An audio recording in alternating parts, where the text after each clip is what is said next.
이 책의 부제는 재미나게도 지구 환경을 지키고 모든 생명을 이어주는 숨은 두 영웅 이야기입니다. 이 책의 내용은 물론이고 꿀벌과 지렁이에게 꼭 어울리는 말입니다. 꿀벌과 지렁이는 생김새도 사는 것도 완전히 다르고 이동하는 방법 또한 딴판인데 어떻게 짝꿍을 이루게 됐을까요? 이들의 가장 큰 공통점은 우리의 먹을거리 중 많은 것을 제공해 준다는 점입니다. 이 책은 두 동물을 여러모로 깊고 상세하게 또 구석구석 파고듭니다. 두 영웅의 중요한 역할만 이야기하는 게 아니라 몸의 구조, 사계절 동안 하는 일 등을 요모조모로 아름다운 그림과 함께 알려줍니다. 그래서 책을 읽다 보면 저절로 꿀벌과 지렁이에 대해 많은 것을 알게 되고 이들이 소중하다는 사실을 이해하게 됩니다. 오스트리아 동물학자 카를 폰 프리슈는 꿀벌의 의사소통 수단인 팔자 댄스를 발견해 1973년 노벨 생리의학상을 받았습니다. 그의 발견에 따르면 꿀벌이 팔자를 그리며 춤을 추면 먹이가 멀리 있다는 뜻이고 원을 그리며 춤을 추면 먹이가 100m 안에 있다는 뜻입니다. 꿀벌은 춤을 추는 횟수와 회전 각도로 먹이가 있는 위치와 거리, 먹이의 양과 같은 정보를 우리에게 알립니다. 지렁이의 이야기도 흥미롭습니다. 지렁이는 땅에 사는 무척주 동물 중에서 몸집이 가장 크답니다. 지렁이는 전 세계에 7,000종 정도가 있으며 프랑스에는 140종이, 우리나라에는 60여 종이 살고 있다고 합니다.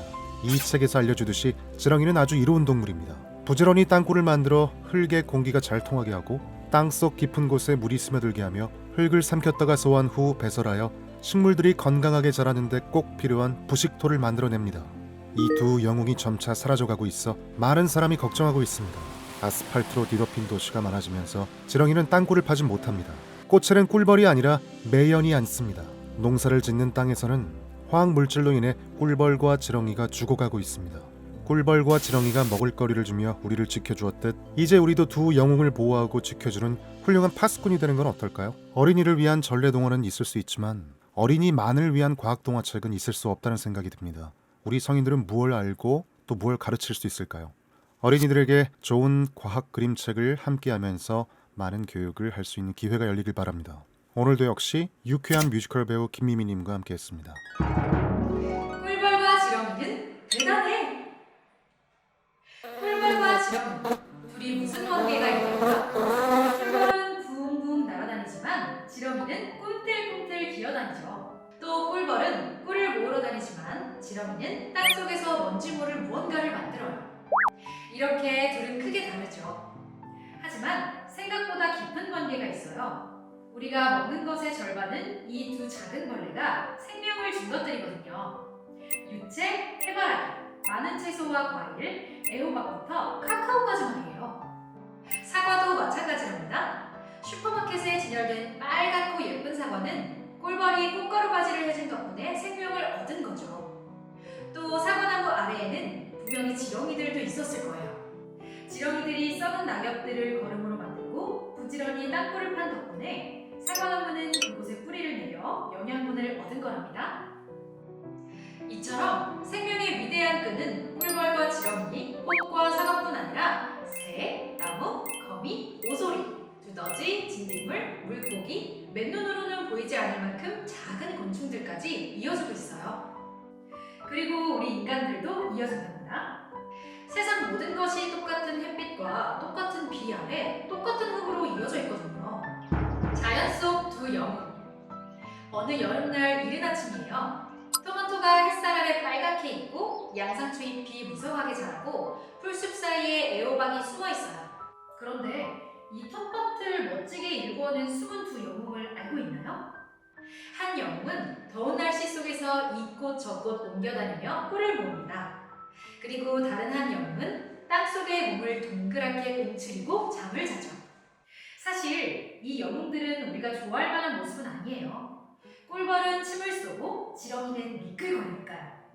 하지만 꿀벌과 지렁이는 자연과 인간에게 커다란 도움을 주는 존재랍니다. 생명을 주는 벌통. 한여름이면 무려 4만 마리의 꿀벌이 벌통을 드나들며 바삐 움직여요. 벌통 주변 5km 안에 있는 열매들은 대부분 이 꿀벌들 덕분에 열리는 거랍니다. 검은 영웅. 세상에서 가장 오래된 꿀벌 화석은 호박 보석 조각 안에 있어요. 무려 1억 년 전에 만들어진 거라고 해요. 그 옛날에도 꿀벌들의 꽃가루 바지 덕분에 꽃나무들이 무럭무럭 자랐답니다. 특히 유럽 꽃벌은 100만 년 전부터 있었죠. 꽃꿀을 바꾸는 특별한 능력을 가진 이 혹벌의 한 명은 꿀을 만드는 이라는 뜻의 아피스 멜리페라예요. 하지만 혹벌 말고도 꽃에 꿀을 모으는 꿀벌은 전 세계에 2만 종 가까이 있어요. 사랑으로 맺어진 열매. 꿀벌과 꽃이 만나 꽃가루가 자욱하게 퍼지면 살구와 멜론, 산딸기 같은 온갖 여러 과일이 열려요. 땅의 친구. 지렁이들이 살고 싶어하는 곳은 기름진 땅이랍니다. 그런 땅은 숨을 쉬고 물을 마시고 수많은 벌레를 키우고 식물들이 쑥쑥 자라게 하죠. 겸손한 영웅. 지렁이는 2억 년 전 깊은 바다의 모습을 처음 드러낸 거대한 벌레의 먼 자손이에요. 땅에 식물들이 생겨나기 시작하자 지렁이들도 무트로 올라온 거죠. 지렁이는 땅에 사는 무척추 동물 중 목집이 가장 크답니다. 지렁이는 전 세계에 7,000종 정도 있습니다. 소중한 똥. 지렁이는 흙 속에 공기가 잘 통하게 하고 땅을 기름지게 해요.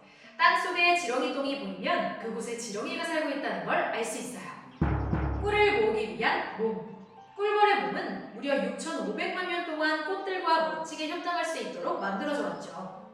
꿀벌은 접었다 폈다 할 수 있는 긴 혀를 꽃잎 사이에 슥 집어넣어 꽃꿀을 빨아들여요. 눈을 비롯한 온몸은 털로 덮여 있어서 꽃가루가 잘 들러붙죠. 그리고 6개의 다리에는 꽃가루를 저장하는 꽃가루통이 달려있고 눈은 꽃의 색을 잘 알아보도록 발달했답니다. 눈. 빛을 구별하도록 발달되어 있어요. 다양한 빛을 느끼고 햇빛이 어느 쪽에 있는지 알게 해주죠. 경눈. 꿀벌은 4,500개의 난눈으로 이루어진 경눈을 움직여 사방을 볼 수 있어요. 난눈은 미세한 털로 덮여있고 구조가 매우 단순하여 잘 보지 못하죠. 더듬이 2개. 더듬이는 구멍에 있는 감각기관인데 냄새를 맡고 꽃꿀을 찾아냅니다. 진동이나 화학적 신호로 의사소통도 해요. 큰 턱과 작은 턱. 턱으로 밀랍을 만들어내거나 프로폴리스를 모은답니다. 크기가 작은 적들을 베어낼 때도 사용해요. 흡입건과 이틀. 접혀있던 이틀을 펴서 꽃꿀 속에 넣고 숟가락으로 떠먹듯 꿀을 모아요. 호흡구멍. 숨 쉴 때 사용하는 작은 구멍들이에요. 모이주머니. 꽃꿀을 최대 70ml까지 담을 수 있는 위인데 모이주머니의 무게가 꿀벌의 몸무게나 마찬가지예요.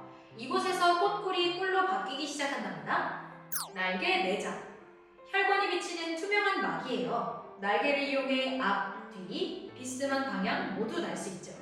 침 또는 독침. 안으로 집어넣을 수 있고 독주머니와 연결되어 있어요.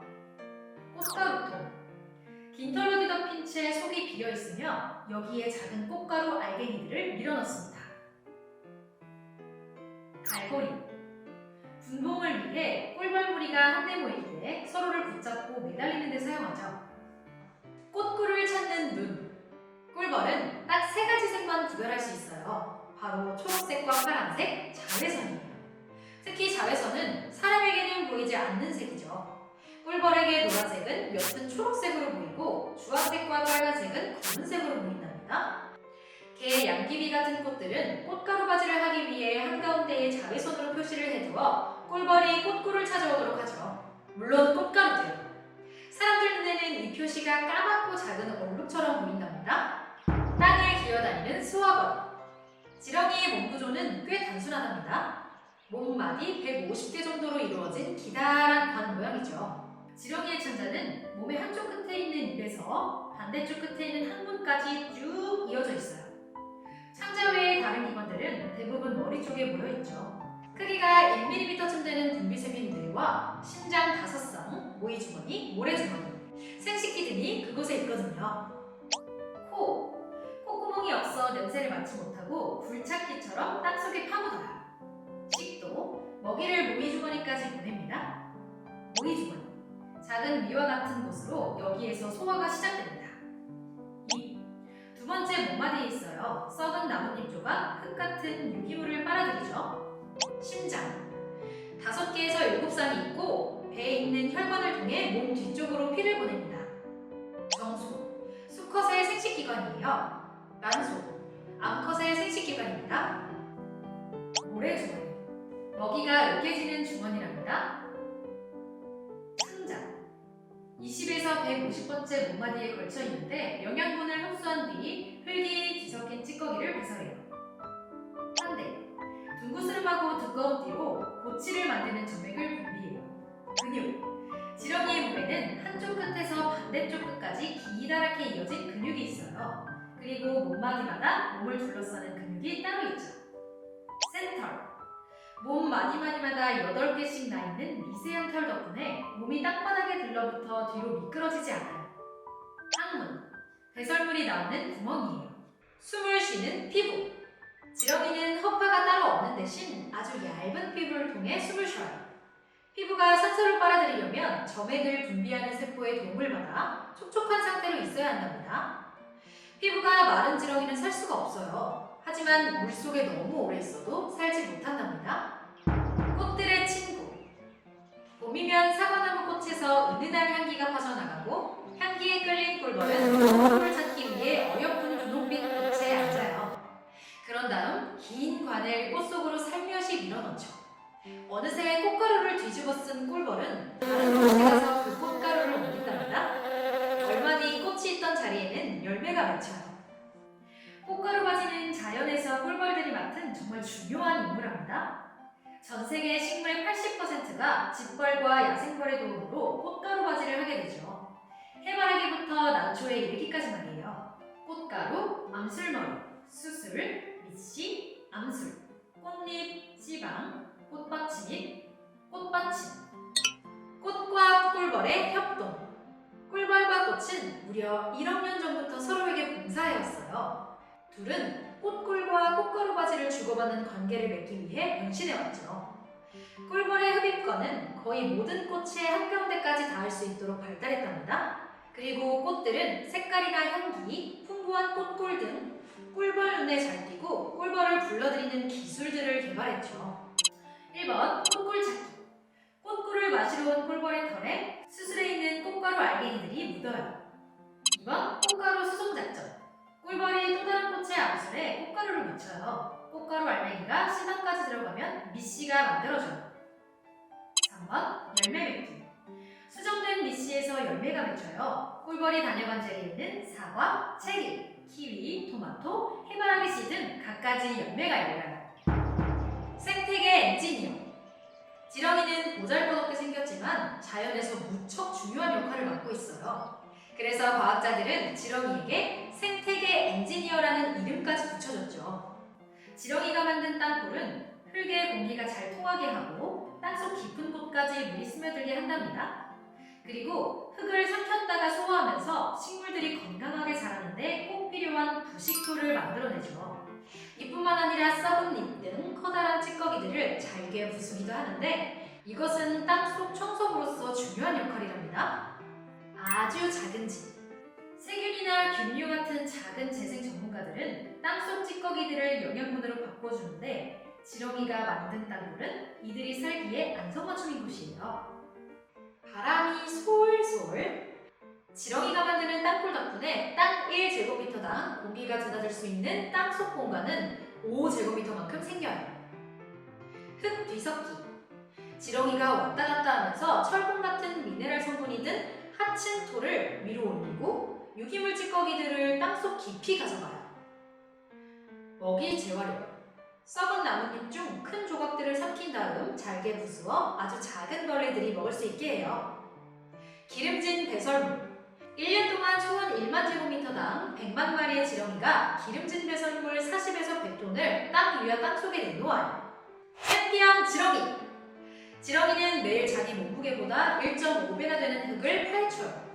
1만 제곱미터당 지렁이 25만 마리가 있다고 치면 해마다 소화하는 흙의 양이 무려 300톤에 이른답니다. 이런 속도라면 영국만한 넓이의 흙도 50년이면 모조리 새로 갈아엎을 수 있어요. 분주한 벌통안. 꿀벌은 자매벌 4만 마리와 여왕벌 1마리가 함께 지내요. 이렇게 모인 무리는 벌통 아래쪽에서 생활하죠. 세로로 길게 지어진 나무틀 안에 일벌들이 10만 개쯤 되는 벌집을 만들면 벌통지기벌들이 그 안에 꿀과 꽃가루를 저장한답니다. 한편 날갯짓하는 벌들이 날개를 파닥거리며 그곳의 온도를 섭씨 35도 정도로 유지되도록 해요. 이들 말고도 열심히 청소하는 벌, 애벌레를 기르는 벌, 여왕벌을 지키는 벌이 있어요. 그리고 여왕벌은 알을 낳고 또 낳아요. 벌집 만들기. 1번. 배 부분에서 얇은 밀랍판이 나와요. 2번. 거기에 꽃가루와 프로폴리스를 더한 다음 아래턱으로 반죽해요. 3번. 벌집 구멍을 만들어요. 벽 두께는 20분의 1ml쯤 돼요. 4번. 약하게 날개짓에 온도를 섭씨 45도까지 높여 밀랍을 녹여요. 밀랍이 녹으면서 구멍끼리 달라붙어 육각형 모양의 벌집이 만들어져요. 벌집은 공간은 작지만 최고의 단단함을 자랑하죠. 인간이 발명한 벌통. 꿀벌들은 원래 갈라진 나무나 바위 구멍 속에 집을 지어요. 그런데 머나먼 옛날부터 사람들은 꿀벌이 모아둔 꿀을 쉽게 얻으려고 벌통을 지어 꿀벌무리를 유인했답니다. 쇠똥을 바른 등나무 줄기로 바구니를 엮거나 황토 항아리, 나무 껍질로 만든 긴 원통을 이용하게 됐죠. 19세기부터 벌통은 대체로 나무로 만들고 직사각형 모양을 하게 되었어요. 지붕. 대체로 금속으로 만들어요. 지붕은 굳은 날씨나 포식자로부터 벌통을 지켜줘요. 틀 동계. 먹이가 부족한 겨울철에 양봉가가 설탕 시럽을 놓아두는 작은 그릇이에요. 소상. 꿀벌들이 겨울철에 대비해 남는 꿀을 모아두는 그릇인데 양봉가는 이곳에서 꿀을 채취해요. 벌통 본체. 분봉분들만 있는 곳이죠. 알뭉치가 있는 칸에는 여왕벌과 알, 애벌레, 먹이만 있어요. 착륙판. 꿀을 모으는 벌들이 내려앉거나 날아가는 활주로예요. 경비벌이 이곳을 지키기 위해 천적과 맹렬히 싸워요. 구멍 뚫기 선수.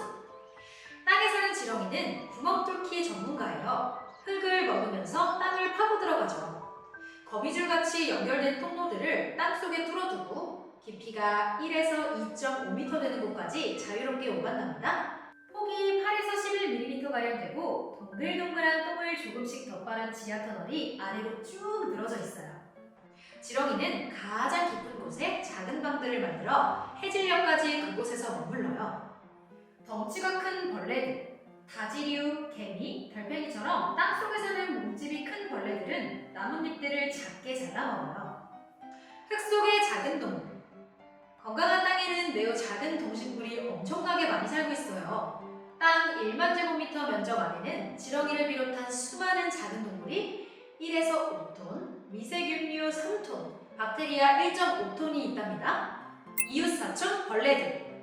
지렁이가 사는 땅에는 다른 벌레들도 살고 있어요. 땅 위에 사는 벌레도 있고 땅굴을 파고 사는 벌레도 있죠. 덩치가 작은 벌레들. 진드기, 톡톡이, 개벌레처럼 몸집이 작은 벌레들은 큰 벌레가 먹고 내놓은 배설물을 맛있게 먹어요. 생명을 위한 비행. 바람 한 점 없이 화창한 날 여왕벌이 벌통에서 나왔어요. 이때가 여왕벌이 더듬이를 밖으로 내미는 처음이자 마지막 순간이죠. 밖으로 나온 여왕벌은 일하지 않는 수벌을 만나러 날아가요. 수벌 중 10여 마리 정도만 여왕벌과 짝짓기 비행을 할 기회를 얻죠. 짝짓기가 끝난 수벌은 생식기가 뽑힌 채 죽는답니다. 한편 정자를 수백만 개 갖게 된 여왕벌은 벌통으로 되돌아와 죽을 때까지 알을 낳아요. 여왕벌은 자신이 속한 꿀벌무리의 단 하나뿐인 엄마랍니다. 활발한 활동.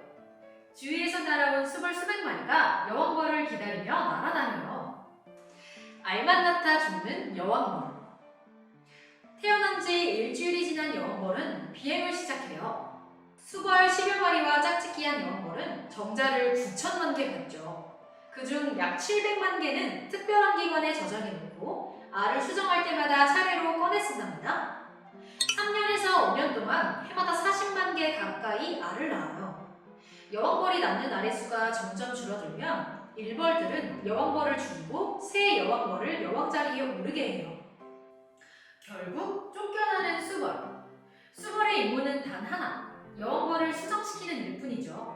하지만 그 임무에 성공하는 수벌은 100마리 중 겨우 1마리 정도예요. 수벌들은 꽃꿀을 빨아들이는 흡입관이 없어서 스스로 먹이를 구하지도 못하고 독침이 없어서 자신을 지키지도 못해요. 일벌들은 수벌이 쓸모있을 때만 꿀을 먹을 수 있게 해주다가 여름이 끝날 쯤이면 찔러 죽이거나 벌통에서 쫓아내요. 결국 수벌들은 굶어 죽거나 추위에 떨다 죽고 말죠. 여왕벌, 수벌. 더듬이 감각이 예민하고 눈이 큰 수벌이 여왕벌을 더 잘 찾아요. 여왕벌을 기다리며 기나긴 비행을 하는데 필요한 튼튼한 날개가 있어요. 거꾸로 마주한 사람. 밤이 되면 지렁이 두 마리가 풀밭에서 만나요. 지렁이는 모두 암수 한 몸이에요. 말하자면 암컷도 되고 수컷도 되는 거죠. 머리 쪽 가까이 있고 두꺼운 둥근 띠처럼 생긴 환대가 부풀어 오르며 점액을 분비해요. 점액 덕분에 지렁이 두 마리가 서로 거꾸로 누워 배를 맞대고 붙어 있을 수 있는 거랍니다. 1번 주고받기. 상대방에게 받은 정자는 나중에 알을 수정하기 위해 저장해 놓아요. 짝짓기가 끝나면 서로 떨어지죠. 2번 각자의 고치. 환대를 이용해 각자 고치를 만들어요. 만들어진 고치를 머리 쪽으로 밀어 올리는데 난소압을 지나면서 알을 받은 다음 정소압을 지나면서 정자들을 받아요. 3번 드디어 나온 고치. 난자와 정자를 받은 고치는 계속해서 머리 쪽으로 미끄러져 들어가 마침내 지렁이 몸 밖으로 나와요. 풀밭에 떨어진 고치에는 수정란이 들어있어요. 소중한 유충. 보통 지렁이들은 번식력이 약해요. 1년에 한 번 짝짓기를 해서 5개에서 10개 정도의 고치를 만들어내죠. 고치마다 알이 하나씩 들어있고 그 안에서는 유충이 딱 한 마리만 자랄 수 있어요. 그런데 번식 속도가 매우 빠른 지렁이들도 있답니다. 퇴비를 만드는 지렁이들은 고치를 1년에 140개 정도 만들어내고 거기에서 유충이 400마리 가까이 태어나요.